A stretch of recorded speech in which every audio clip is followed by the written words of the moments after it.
கிருஷ்ணகிரி அருகே இருசக்கர வாகனம் மோதியதில் சிறுவன் சிகிச்சை பலனின்றி உயிரிழந்த விவகாரத்தில் உறவினர்கள் போராட்டத்தில் ஈடுபட்டனர்.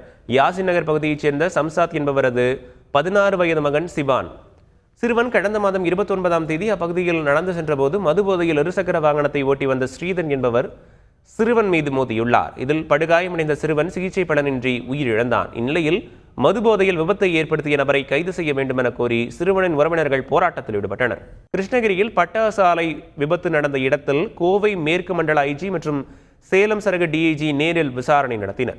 கிருஷ்ணகிரி மாவட்டம் பழையப்பேட்டை பகுதியில் கடந்த சனிக்கிழமை பட்டாசு ஆலை வெடித்து 9 பேர் உடல் சிதறி பரிதாபமாக உயிரிழந்தனர். 13 பேர் படுகாயமடைந்தனர். முதற்கட்ட விசாரணையில் அருகில் இருந்த ஹோட்டலில் சிலிண்டர் வெடித்து விபத்து ஏற்பட்டதாக கூறப்பட்டது. இந்த விபத்து குறித்து பல்வேறு முரண்பாடுகள் எழுந்த நிலையில் தமிழ்நாடு மனித உரிமைகள் ஆணையம் தானாக முன்வந்து சம்பவம் குறித்து வழக்கு பதிவு செய்தது.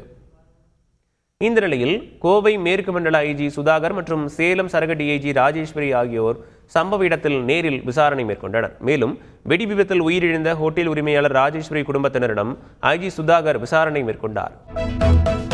செய்திகளை உடனுக்குடன் தெரிந்து கொள்ள உடனே சப்ஸ்கிரைப் பண்ணுங்க.